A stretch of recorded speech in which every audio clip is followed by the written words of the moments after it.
这个像脸盆一样的东西可比牛肉还要珍贵，因为在阳光毒辣的海岛求生，防晒是至关重要的。而此种珊瑚分泌出的粘液就是上好的防晒霜，防晒指数更是高达50，只要把全身涂抹个遍，就能保持肌肤 Q 弹白皙。用完贝爷再把珊瑚放回海里，下次路过还可以捞起来循环使用。解决完防晒问题，贝爷在沙滩上碰到了一群寄居蟹搬家，这种送上门的美味肯定不会放过。轻轻一扯，蟹壳分离，尾部软塌塌的东西是内脏，上面则是又大又饱满的钳子。寄居蟹的精华全藏在钳子里，那便是贝爷的目标。不到10分钟就将小家伙们一窝打尽，收获了一大把蟹钳。但这些对于贝爷来说还只是开胃小菜，真正的海鲜大餐只能在海里才能找到。利用小刀把木棍削尖当做长矛，然后兴冲冲地跳进海里打野。贝爷能在水下憋气2分钟，每下潜一段时间就要上来换气。反复几次后，在沙子里发现了一条黄鲷鱼，这种鱼非常危险，它尾巴上的倒刺有着剧毒，倘若被炸到立马嗝屁。贝爷朝着凸起的小沙丘猛扎下去，速度之快，连黄鲷鱼都没反应过来。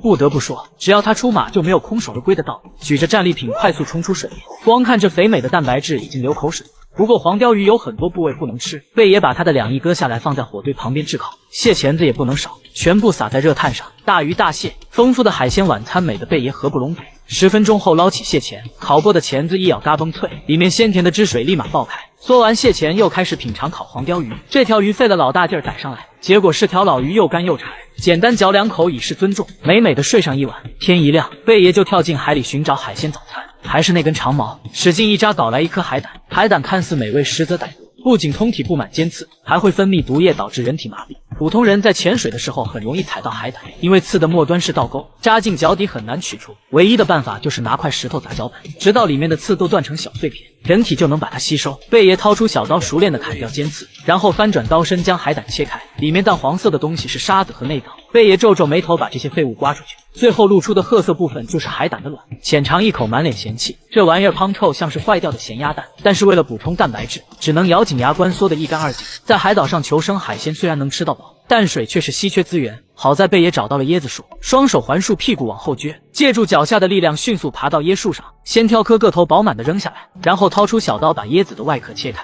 只需露出一个小口，把椰肉割掉就能喝光椰汁。一颗椰子至少含有1升的水分，是海岛上最优秀的淡水资源。补充完水分，继续出发寻找食物。在沙滩上捡到了一条腐烂的死鱼，虽然不能吃，但鱼刺却很尖锐，和竹子搭配便能制作出简易的鱼钩。紧接着又找来几条沙丁鱼当做诱饵，把它串在鱼钩上甩向大海，开启了垂钓模式。没想到荒野求生也能有这么惬意和美好的时刻。不到半个小时，贪吃鱼上钩了，还是条漂亮的黑心笛鲷。回到岸边，把鱼鳃切去，将处理好的部分放在火上炙烤。未加任何调料的海鲜特别鲜甜，贝爷迫不及待地尝上一口，蛋白质是牛肉的好几倍。吃了小鱼没过瘾，又想着搞条大鱼，他盯上了海底霸主大鲨鱼，慢慢靠近，见鲨鱼没有逃跑的迹象，马上加速。估计鲨鱼也没见过这么恐怖，被吓得立马飞速逃离。在荒岛求生，最肥美的食物当属龙虾，而这只3斤重的大龙虾就是今天的晚餐。但为了抓到这个大块头，贝爷可谓是煞费苦心，不仅利用饮料瓶和塑料膜制作了一个荒岛限量版潜望镜，还手工打造了一艘质量上乘的碧晨号。先用潜望镜观察一下水底，发现珊瑚礁周围有很多小体鱼，选中目标后立刻猛吸一大口气，抱着木叉和石头迅速沉入海底。石头的重量可以让身体加速下坠，这能节省很多体力。但游到珊瑚礁附近时，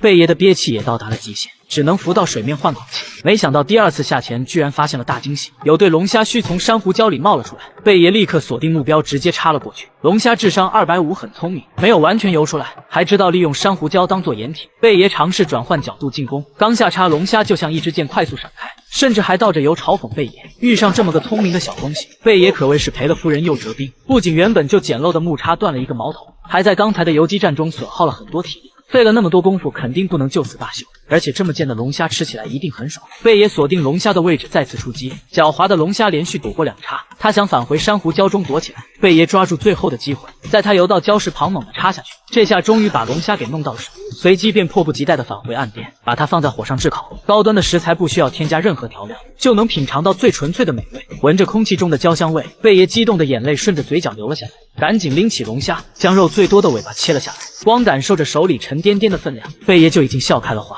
一口咬下去，饱满的肉占满口腔，鲜甜的汁水从肉里炸开。一旁的摄影师不知流了多少口水。龙虾虽然能补充大量的蛋白质和能量，但不能提供人体所需的水分。天一亮，贝爷就顺着岩石群寻找淡水，终于在裂缝处发现了渗出来的水。为了搜集这宝贵的淡水，他把麻绳尾部打结塞进塑料瓶里，头部则是卡在岩石缝里固定，这样水滴就会改变原先的轨迹，顺着绳子慢慢流进瓶子里。集水装置放置完毕，继续出发寻找今天的午餐。大老远就闻到一股腐烂的臭味，走到源头一看是只死尖鸟，它的嘴巴很尖锐，可能会派上用场，于是便麻溜的把鸟头掰下来装进口袋。在拿到鸟头的那一刻，贝爷心里便萌生了一个想法，他在附近捡到一根干树枝，然后拿出小刀将头部削尖，将尖鸟头骨装到木头上，最后再利用麻绳将它们固定住，这就得到了一只漂亮的三叉戟。看着手中完美的作品，贝爷跃跃欲试，打算去搞点大活。海岸边布满了深潭，如果能将鱼儿引到这里，就能瓮中捉鳖。不过想让鱼上钩，还需要诱饵。他逮了一只可怜的小螃蟹，把8条腿撕开，全部丢进深潭里。不出意外的话，很快就会有鱼儿经不住诱惑游过来。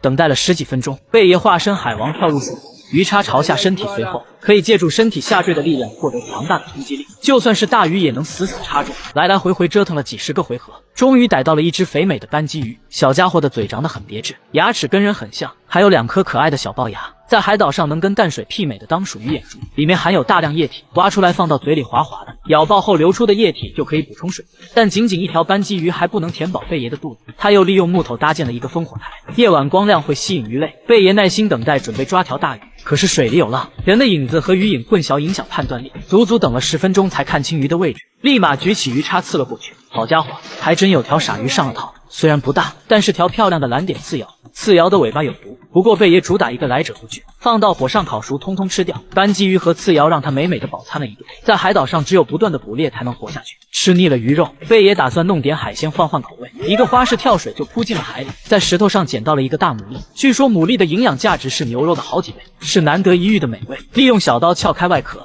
里面满满的都是蛋白质，接着将内脏去除干净，拿起嫩肉一口焖掉。海岛上食物唾手可得，淡水却是非常稀缺。贝爷打算到对面的小岛上寻找淡水，双手当桨，双腿做后驱，照样可以乘风破浪。抵达小岛后，发现了很多野生二师兄的脚印，这让他产生了捕猎的想法。小岛上有道山脊贯穿全岛，贝爷想要利用树丛做一个漏斗形的屏障捕猎。至于找水，早已抛之脑后，说干就干，在道路两边做了屏障，引导动物的行走轨迹，最后在末端布置陷阱。现在万事俱备，只欠东风。带着自制的长矛，跟随脚印寻找。没走几步，眼前出现了一个黑影。二师兄听到背后的动静，立马往前走。没一会就传来幸福的惨叫声，被夹住腿急得原地转圈圈。贝爷嘴上安慰让他别动，手上却迅速下刀。此行收获满满，把二师兄放到木筏上往回划。血腥味可能会引来鲨鱼的攻击，必须要加足马力。等安全上岸后，开始处理今天的晚餐。把后腿肉放在烤架上烘干水分，当做储备粮。为了营养不被流失，上面还要盖上一块树皮。至于剩下的则是拿来烧烤。烤好的肉十分紧致，表面呈现出诱人的金黄色，一口咬下去满嘴流油，妥妥的荒野盛宴。